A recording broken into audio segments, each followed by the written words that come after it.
Welcome to the Basketball Face Podcast, a proud member of the Our Esquina Podcast Network. My name is Jesus Acevedo Jr., and as our YouTube viewers can see, that is not Alex Aguilera next to me. Alex had career duties to take care of, so I am joined by a friend of the show, the one and only Bryson Jones. Welcome once again to the Basketball Face Podcast, Bryson. Hey, man, thank you for having me, bro. Thank you. Appreciate it.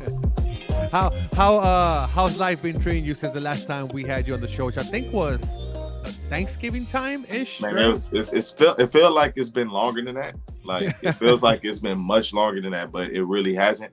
But man, life is good, man. Apollo, media in Houston, they picked me up, so I'm with the basketball stuff with them. We working new ideas. I'm doing this with you. I got my own stuff in the works as well. Yeah. I'm just out here trying to create content, It's interesting because in my notes, one thing that I want to talk about was you joining Apollo Media. So, we were already in sync without even us telling it to each other. Yeah. Yes, exactly. Yeah, shout out to Apollo Media. They do great stuff for Houston. So what kind of stuff do you have in the works for them, if you can talk about it? Oh, man, we have a lot of, fresh ideas. Our thing is we just trying to get away from traditional, I would say, media. Traditional sports media, right? You know what I'm saying? The debate shows constantly 24/7. That's on your network. Everybody giving their opinion. We just trying to bring a new flavor, and inject some youth into it, and just some diversity, some different opinions, different mindsets, different perspectives, different cultures, and we trying to mix it into one and just push forward. That's the thing. And Houston is a great sports market. A lot of young people out here. I feel like the old guy. It's crazy. It's interesting because we've been following each other for a while. I think we're like a different part of Rockets Twitter because there's a new era of Rockets Twitter. Man, they're crazy. They holding the fort down, and they got a lot of work to do, but they started off with a bang. They got a lot of work to do, but Rockets Twitter has been here since Kyle Lowry and Goran Dragic and Courtney Lee was on the Houston Rockets. We've been here. We've been putting in the work. Luis Scola, put some respect on my man, Luis Scola. Yeah, exactly. When I'm done, I'm gonna put my Red Nation blog at Avi in the rafters. I'm gonna put it in the rafters. There you go. Yeah, I'm gonna take my daughter and I'm gonna pass the torch to my daughter. And she can take it from there. There you go. Speaking about rafters, there's one arena that has a famous rafters with. I actually don't even know how many jerseys, but the Boston Celtics, right? They're a franchise that's a classic tradition, right? And their player, Marcus Smart, who I'm a big fan of, just won Defensive Player of the Year award, Bryson. He's the first guard to win the award since 1996. First of all, I'm so glad that wasn't a center or I guess even Draymond Green, he's more of a big now. I'm glad we got another guard because there's been a lot of, I think, point guards and even shooting guards that are mainly defenders that I feel don't get as much love. One of them is who's just killing it right now, and we know about him is Patrick Beverly. Yeah, for sure. Absolutely. For sure. Absolutely. Which I feel he's always never got loved in that award. But Marcus Smart, this guy, he's one of the reasons that Boston Celtics turned their season around. Once they started him at the point guard position, the team started to just gel more. And look, he's the heart of the team, in my opinion, and I think it's a well-deserved for Marcus. Yeah, for sure, man. I think so. I'm of different opinion. For me, I like diversity with the award. I'm okay with spreading it around if it's for the right cause. Obviously, Marcus Smart is one of those guys who is not just this season, it's not last season, it's not the season before. He's been doing this. He's been one of the best defenders at the guard spot. And, you want to give those people that recognition. And I also think that they were tired of getting Rudy Gobert the award because, honestly, you can give it to him every single year. And I do understand why people dislike Rudy Gobert winning the award because they feel like all he does is stay in the paint. He doesn't get on the perimeter. But, the way I see basketball. That's a defensive player. I mean, you can name Dikembe Mutombo, one of the greatest defensive players in the NBA. Did he ever step out? Man, you know what? I'm not going to lie to you. I remember Mutombo from about 07 to 09. In the 0-1-6 series. Right. But before then, his Hawks days, his Nuggets, when I found out he played for the Nuggets, I was like 12. So I was like, what? He played for the Nuggets? God, Didn't even know. Okay, Didn't no, even but know. yes. See, me, I was more in my younger days. I was more going outside to play basketball more than watching it. So that's why. Right. Yeah. But no, I think going to what you said, it kind of makes sense. It's almost like a cumulative, because like you said, he's been a good defensive player, and I mean, For sure. since he came into the league, he was drafted as, okay, this guy is going to be a defensive player. Like you just already knew from college. But also, looking at the numbers, just by the numbers, by the stats, you can make a case that Rudy Gobert should have won if you just go by the stats. And that's why I was saying that, because I'm like, okay, I understand you don't want him to win the award, voter fatigue, fan fatigue, everybody fatigue. Like, I get it. But if you get off the court and your defense goes from a top 10 defense to the 30th out of 30 NBA teams defense, that speaks to how much you impact team defense. I mean, if the only difference was that Rudy wasn't there, yeah, I think that's gonna make an impact. And I tell people, I'm like, a lot of people value perimeter scoring, and that's perimeter play, because they say, well, you can lock your man up on the perimeter. Yeah, you can lock an individual player up, but if the team is still getting their offense, then how impactful is your defense? You know what I'm saying? So I think that's what a lot of people's looking for. But either way, I don't want to really dive into it that deep for it. Right. Congrats to Marcus Smart. Happy he won it. And he actually backed it up with the performance that he put on Kyrie Irving. I know it was a team effort, but when Marcus Smart was on him, Kyrie had little to no success. He was turning over the ball left and right. He was missing shots left and right, couldn't get space, couldn't get separation. So, hey, it is what it is. Let's stick with Boston and the Brooklyn Nets. And that's a great transition by you, Bryson. For sure. I love it. But no, it's to me, that's the reason why the Brooklyn Nets are down 0-2 is Boston's defense. And the crazy thing is they have Marcus Smart, defense player of the year, but the whole team, they play team defense. Like, they are just smothering Kevin Durant. They swarm. He's getting the Harden treatment, the Curry treatment at times, but he's being treated differently. But maybe that's another topic, Yeah, no. Nobody likes to hold KD to the standard that they put him, the conversations that they put him in. They don't like to hold him to that standard of the conversations that they put him in. But let's not go into that right now. We can go a whole exactly about that conversation. But I think because Kyrie has been getting his. When Marcus Smart isn't on him, right? He's taking advantage of the matchups. But are you surprised that the Nets are down 0-2? Man, am I surprised? I think I had Boston at 7. So okay, I can't necessarily say that I'm surprised. I'm surprised at how they've done it, because I was of the opinion that no matter what, Kyrie and Kevin Durant were going to get theirs, right? You can play good defense. You can lock those guys down. But ultimately, the role players are going to let them down. Kyrie and Kevin Durant are going to score. But one of the things that I've noticed about Kyrie and Kevin Durant specifically is even when they get theirs, sometimes their role players aren't getting theirs. So it's like they're scoring, but they're not really impacting. And if you go back and look at the play-in game, that play-in game was kind of indicative of the Nets as a team. Like, it was just that versus the Cavs, they knew that they could turn it up at any point and run off 8, 9, 10 points on them. And the Cavs didn't have the offense or the defense to sustain that. Boston has the offense. Boston has the defense. Boston has the personnel, the coaching, everything. And they have the superstar play of Jason Tatum and the all-star play of Jaylen Brown on the other side. You know what I'm saying? So they can match them up defensively and match them up offensively. So it's not like the Brooklyn can just run off on them like they did other teams. I got to give you props on that. How you say, superstar Jason Tatum, all-star Jaylen Brown. That's a pretty good way to. Yeah. I do think Jaylen Brown has superstar potential for sure. Jaylen Brown closed really well. Yes.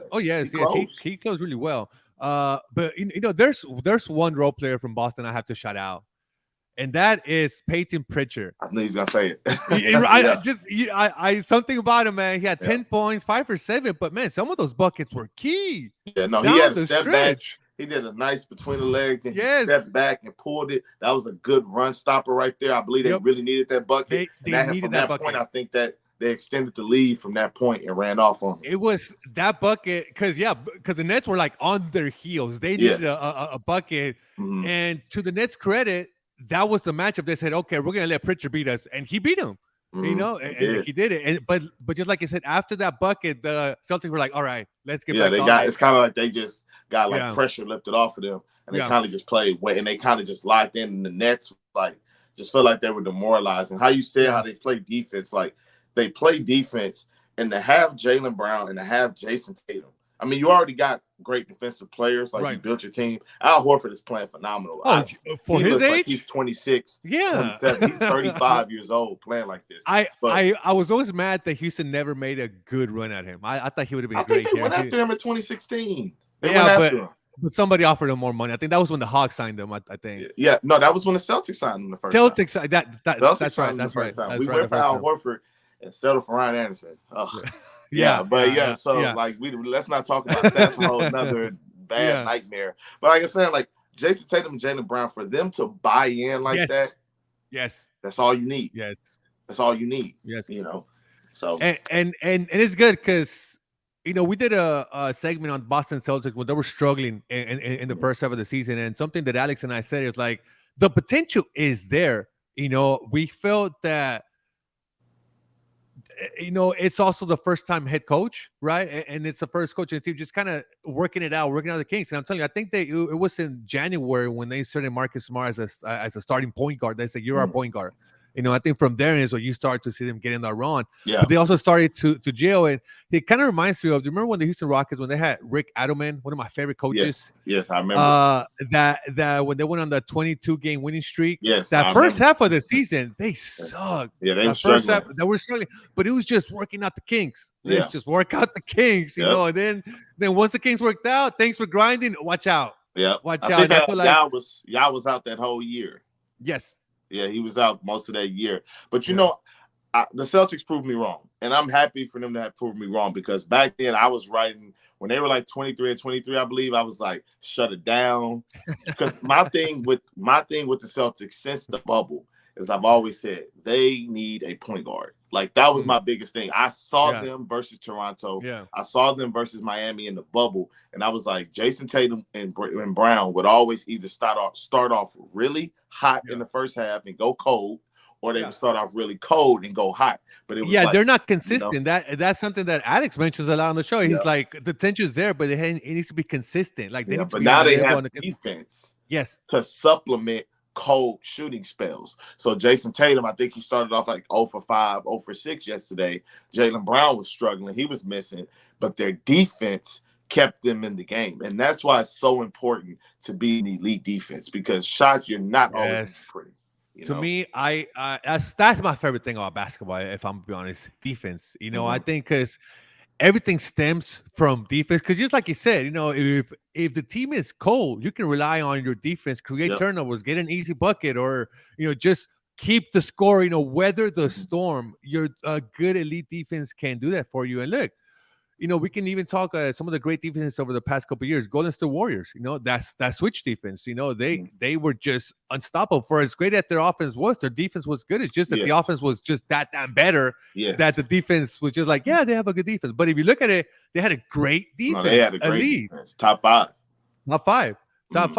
So, I think now going forward, what do you think? Do you think we still get a Game 7 out of this series? Man, that's tough because. Can Kyrie and KD string together 2 great games? You know what I'm saying? Like, is Tatum and Brown are going to continue to struggle shooting the ball like they're doing? Because this has been a series of the ball bouncing this way or that way, and role players stepping up this time. This guy hitting timely buckets. This guy hitting timely buckets. It's been a war. It's been a battle. And I think that even in the 2 wins that Boston has had, it's been a battle. The first game could have gone either way.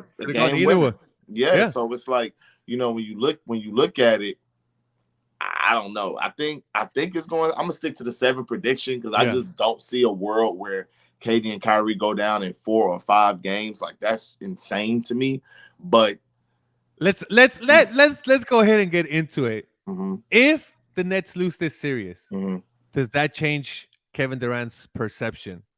I mean, I don't know, man, because there's the thing, and this is gonna sound like I'm hating, but it's more of an irritation for me. You got guys like Tracy McGrady coming out saying they're the most skilled duo ever, or the most skilled duo in the NBA. You got so many players saying how Kyrie is the most skilled guard and he's the most skilled player to ever play the game. And they went, and KD is like 13 for 41 this series. Like, Kyrie struggled yesterday. Did they do a good job facilitating? Did they run any pick and roll? Did they do? Well, to social media was coming hard after Steve Nash as well. Yeah, and that's my thing. Like, isolation. But it's like, but for me, but again, even okay. So we're talking about the best of the best players, right? Yeah. So we're having that conversation. We're talking about the LeBrons, the Kawhis, the Kevin Durant's. Those guys don't often, their coach don't get brought up when they have bad nights, right? Especially in the playoffs. It's about what that player specifically did. We don't talk about Vogel if LeBron sucks. We don't talk about that. Why are we talking about Nash with Kevin Durant? He got fired, so specifically when Durant picked Nash, they said they didn't need a coach. No, yeah. So look, it's I think. The stats for the first two games don't look friendly for Kevin Durant. You already said it, 13 of 41, 2 of 7 from the three-point line, 8 assists and 12 turnovers. But part of that has to be, let's be honest, part of that is how Boston is defending him. But even in that, if he's a great player, he needs to adjust his game. Be like, if this is how they're defending, because this is 2 games now where they've defended him in the same manner. So I expect Kevin Durant to have a big game in game 3. I think he's going to make the necessary adjustments. But I do think that Boston then gains game 4, and the Nets will be down 3-1. And if Kevin Durant gets the Nets back from a 3-1, I think that'll be the first time that he has a 3-1 under his belt, if I'm not mistaken, right? If they go down 3-1 and come back from 3-1 and win the series, I will be like, Kevin Durant is great. Like, but he has to play great. Of course, like, right. If they do that, I tip my cap. Like, I think that's phenomenal. But to see Boston implode like that, something would have to happen. Yeah. No, I don't see it happening. But I feel it'll be 3-1 after game 4. So that's my prediction. Something that you can never predict on the court is injuries. Bryson, and last year's NBA finalists, the Phoenix Suns and the Milwaukee Bucks, both recently got some bad news as 2 of the star players. For the Suns, Devin Booker, he's out for the foreseeable future. Latest reports say he'll be out at least 2 to 3 weeks. I saw 3 to 4. Oh my God, see? 3 to 4. Yeah. So let's just say for the foreseeable future. But yeah, and we'll start with Devin Booker before we get into Khris Middleton and the Bucks, who's now also out. But with Devin Booker, the first thing that came to my mind is the Suns have enough firepower to make it to the second round. But that's where the second round, I think it depends on matchups. And even then, I think it'll be tough for the Suns to get past whoever they have to face in the second round. I think they can maybe push it to a 6 or 7, But I think they have enough to get past this round without Booker. Yeah. I think Milko Bridges, he was 3rd on the Defensive Player of the Year award. So I think they're just gonna have to get some players to step up. While nobody on the Suns roster can replicate what Booker does. They do have players like Cam Johnson. He can kind of slide into that role, and he also gives you a little bit more defensive presence than Booker. But I do think the Suns have enough to get out of the first round. I think that maybe they can get out. Okay, let me not say maybe. I believe that they can get past the Pelicans. They better be able to get past the Pelicans. But I also don't think that it's kind of fair, because this Pelicans team is not the Pelicans team that they started the season with. They've gotten better. This series could easily go 7. Yes, exactly. For sure. What I'm saying. Yes. So, but we talk about the second round. I don't even think that Devin Booker if he is available, I don't even think he's going to be healthy. So and Luka's supposed to be coming back in game 4. They're not beating the Mavericks if Devin Booker isn't healthy. It would have been a hell of a series with Booker healthy. Without Booker, I don't see them beating the Mavericks, especially with how they play defense as well, how Jason Kidd got them playing. And I think that what we're seeing now with the Bucks and with Devin Booker, with Khris Middleton and with Devin Booker, even though Middleton's was a little bit more fluky, those that wear and tear is starting to add up. Yep. Booker and Middleton, after the finals run last year, after a condensed 72-game season, went to the finals. Right after the finals, 6-game series, go right to the Olympics, play basketball, come get a month and a half break, start the season again, go through a full season. Now they're in the playoffs. Like, I think the wear and tear starts adding up eventually. More so for Devin Booker than Khris Middleton, because like I said, I think Khris Middleton is more just like he slipped. You know what I'm saying? But Devin Booker, his was just running. He jumped, pulled it immediately, grade 1 hamstring strain. So, I think that wear and tear is starting to wear. Devin Booker has never played this much basketball, I don't believe, in his life. So, like, this I'm talking about in terms of high intensity. You know what I'm saying? Like up and down, like just at a professional level. Like he's never played this much basketball in his life. So I think that that's kind of catching up to him now. Yeah, it's pretty interesting. Once we sit back and think about it, these two guys have been playing so much basketball. Like you just mentioned, I feel like if you add up all the time they weren't playing basketball, maybe it makes a month or 3 months, 2 months, about 2 months, right? Say 2 months, basketball free, just like nothing. But so that's a lot of basketball wear and tear. Now Booker, he's a younger guy, but Middleton, he's what, 32, I think, 31. So he's something like that. So he's but with science, players have been able to play longer. So now 30s isn't the same, right?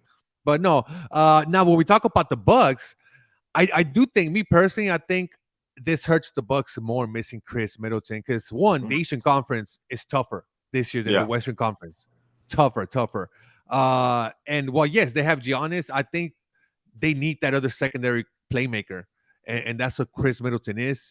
Yes, you could have Bobby Portis do some of that. Post up down. He might be out too. Do some pick and that's your thing. I'm not sure. Have they said whether he's out or not? I'm not sure. I just know that he might be out. He never came back, and it might be a concussion. So he has to go through protocol. So yeah. Well, at least with them, it's just one game, I think, right? For sure. So, but that's a big loss too. Oh man, yeah, for sure. Yeah, see, because I was hoping Bobby Portis could kind of pick up some of that slack, but now I'm thinking, who's going to pick it up? Grayson Allen?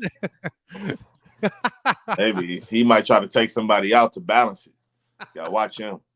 Who would he take out? Let's place a bet. Who would he take out? Caruso. He already took him out before.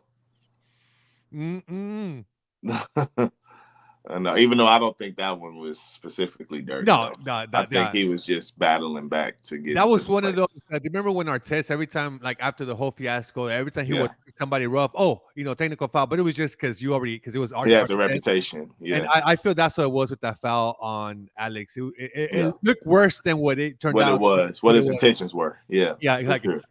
But it's just like we've seen Grayson Allen. We know what he does. So for sure. Yeah, for sure. We see what he does. For sure. But no, look, I think I picked the Phoenix Suns to make the NBA Finals from out of the Western Conference. I feel it was between them and the Warriors, and I felt like they were rolling. I felt like this was their year, but now with this injury, and I feel bad for Chris Paul, because I think this was this was a good time to make another finals run. But for the Bucks, I didn't think they were going to make it to the NBA Finals. My pick is the Philadelphia 76ers in the Eastern Conference. I didn't mean to make that face. Sorry. That's all good. Now, I did pick Philly against the Bucks. I think is what I picked. I don't know if the bracket's lined up like that. No, they're not. They don't. They play. If they were to play each other, it would be in the conference finals. Yeah. See, that's why I picked. Yeah, that was my pick. So you see. So not to get off topic. No, it's okay. It's okay. We got a little time. You see Philly getting past Miami. I don't see it at all. Miami, I think, is the engine. Oh yeah, for sure. But I think it's gonna be a 7-game series. And to me, those are flip of coins. And my coin says Philadelphia 76ers, because the reason why is Embiid. For as good as Bam Adebayo is, and he's a great player, I love his game. He should have been in the defensive player of the league of the year. He got disrespected. That is a disrespect. But yes, that aside, Joel Embiid's on a mission. Like he is. I don't. It's gonna be hard for them to stop Embiid, and it may be where they have to double team. And then if that's the case, Joel's gonna be like Hakeem Olajuwon. Okay, pass it. Pass the ball, and they got shooters. Maxey is stepping up. Maxey is stepping up, and James Harden has fallen into that role where it's like, I'm gonna just create. I'm gonna take my opportunity, but I'm gonna just create. Joel, do your thing. James Harden is just like, I'm number 2 here, and I do not mind. So he's bought in. I just don't think that that's good enough, to be honest. Like, unless Tyrese Maxey right now is averaging 27 in this series versus Toronto. Tobias Harris is giving you 19, 20 points per game. I just average up. Even with that, I don't think that that's enough to get past Miami. I'm looking at the way that Miami plays defense. Yeah. They're not going to let Harden get comfortable at all. They got 4 or 5 guys. But you don't need Harden to get comfortable. That's what I'm saying, because he's the second option. Your first option is Joel. Even with Embiid being dominant inside, who's going to guard him? I don't think that matters. Who's going to guard Embiid is going to get his 36 or whatever he's going to have. He'll get 50 if he has to. Look, you got faith in Philly. A lot of people got faith in Philly, and that's cool, man. But I'm looking at here's the one reason I'll say why that I would just to play devil's advocate on my own pick. Doc Rivers. He's who I don't have confidence in. I'm not. It's not even that for me.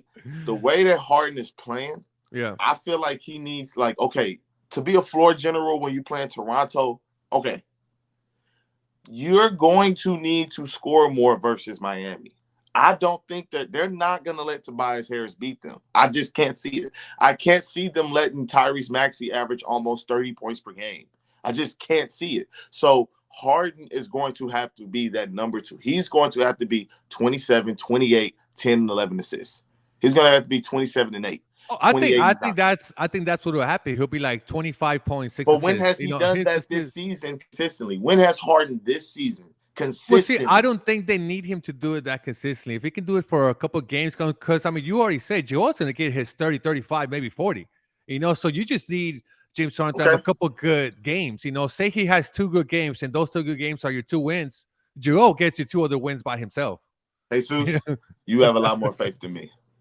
Now look, I like Miami, and that's what I said. It's a 7-game series. No, look, Miami, there's some dogs. Like, I love their defense. Like, that's what I'm saying.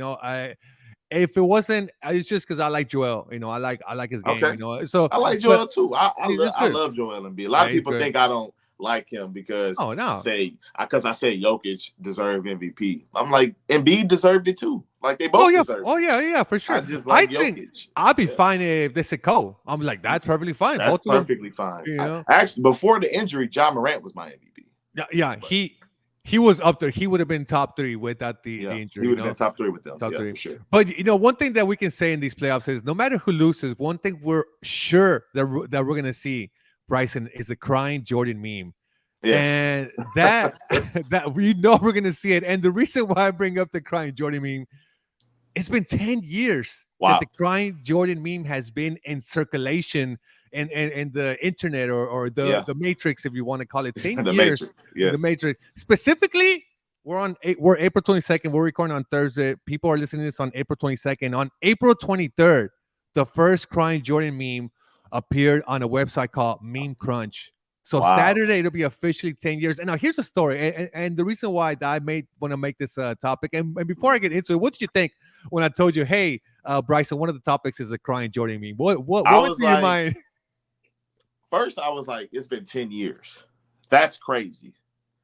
Because I remember when this was at the height, and now it's not used as much. It's not used as much anymore. It's crazy to see something do this, and then this. It's crazy to live through it. You know what I mean? Like, even with people with fads, fashion, music, whatever. Like, it's crazy to see that. So to see the crying Jordan meme, and when you told me that this was going to be a topic, I was just like, wow, I can't believe that it's been 10 years mostly. Like, it was, and I remember the laughs that I actually have had that put on me before. Oh, no way. No, I know man. You don't remember? I don't remember. Okay, so I had 2 girls at the right game, right? So I posted with I thought this is no joke. Okay, so originally the girl that I was with, she thought that I had planned that whole thing. Right? Because her phone was blowing up, my phone was blowing up. I was like, how did I plan to get on camera? You think I know the cameraman, like, to put us on camera? So I was like, I didn't plan any of that. She walked. She said, I'm gonna go get something to eat. She was gone for a long time. So I was like, damn, is she coming back? So I posted a picture. I was like, my day left me because of y'all. Thank you. And I was like smiling. And somebody replaced it and put the Jordan meme on me. I remember now. Yeah. Yes. Okay. So that one was a good Jordan meme. That one was a good Jordan meme. You know, and it's crazy, you know. And so now the reason why I decided to make this a topic is because it's the 10-year anniversary. But I only found out because it was this podcast episode, ESPN Daily's podcast, you know, by Pablo Torre. Okay. They devoted a whole episode to dissecting the crying Jordan meme and its history. And I highly recommend everyone to go listen to it. It's about 30 minutes, but it's so good. And the story is fascinating about how it started and how it kind of grew, you know. And at first nobody really did it, and then it just kind of and I think the Arizona Cardinals were the first team, like they did it to themselves, and they just kind of slowly started trickling up. But it's a fascinating story, and one of the things that they mention is that it's a meme that's generational. A son gets it, a father gets it, a grandfather gets it. Yeah, it's Michael Jordan. You know, and they're saying, you know, the reason why it resonates with people is we think of Michael Jordan, he's the greatest ever, right? He's this idol, almost like you know, and yet he's crying, you know. So it's like this moment of weakness, you know. But yeah, so it's I highly recommend it. I'm not even gonna get into all the details about it, but one thing that I think about is that if there was an all meme list, right, like of all the GOAT memes, you could make an argument that crying Jordan is the GOAT meme of all time. Wow, the GOAT meme. And you can make and here's why, right? It transcends sports. Big time. Transcends sports. And not even just putting the face on somebody's face. Some people took it to the creative extreme. You know, some of the most creative ones that I remember that I had to applaud was the one with Tom Brady's courtroom sketch. They drew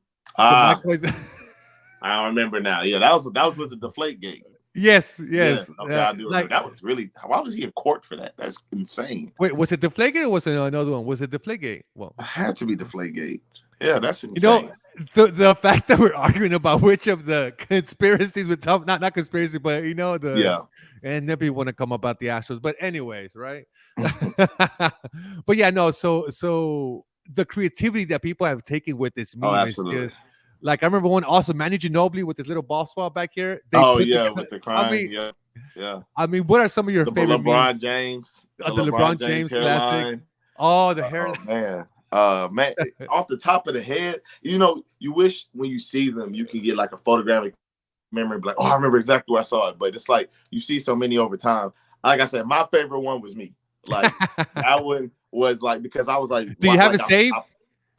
Do you have it saved? I could probably find it. I could probably find it on the archives of Twitter somewhere. It's floating. It's definitely floating somewhere. But it's in the Matrix. It's in the Matrix. Yeah, in the Matrix because like it was just such a wild, crazy night. I remember friends calling me, family, and then like when the Jordan meme hit, I was like, wow, this is insane. Like, and then at the time, you remember the show with Michael Smith and Jamel Hill, His and Hers? Yeah. Like they had a whole segment on me. I was like, wow, this is. I think they had put the Jordan. They showed the Jordan. They showed me first, and then they showed like the Jordan meme with the crying. I was like, wow, it was like a very surreal like moment like in my life. Absolutely. The crying Jordan meme, 10 years. Like, you know, 10 years, man. It makes you think, right? You automatically feel, you're like, oh my God, 10 years just passed by. Like, you know, so fast. Man, you know what's crazy? It's not almost. We're 4 years away, but it's almost been 10 years since that whole thing happened. Yeah. It's been, 6 years? That's crazy. 6 years it's been since that whole the Rockets thing with that. I was like, wow, time is just crazy. Like, it's crazy, man. It's crazy. Time does go by quick. And just like this episode, we are coming to an end. Bryson, thank you so much for joining us on this episode. It was definitely fun. I feel like this was better than the last one, but just because we already did the last one and that was our first one, so now we kind of have a little bit more better rapport, better back and forth. For sure. And hey, anytime you need me, I will be on here. Just automatically, just let me know. I'm here, and I love being a part of this. I love talking basketball. I like talking basketball and just sports in general with you. Yeah, you got a good rapport, like you said. So definitely. Definitely. Hey, whenever let us know whenever your content comes out. We definitely want to take a look at it also. For sure. So thank you once again, and yes, that is our 54th episode, the Basketball Fiends. Thank you so much for listening, and don't forget to subscribe. See ya.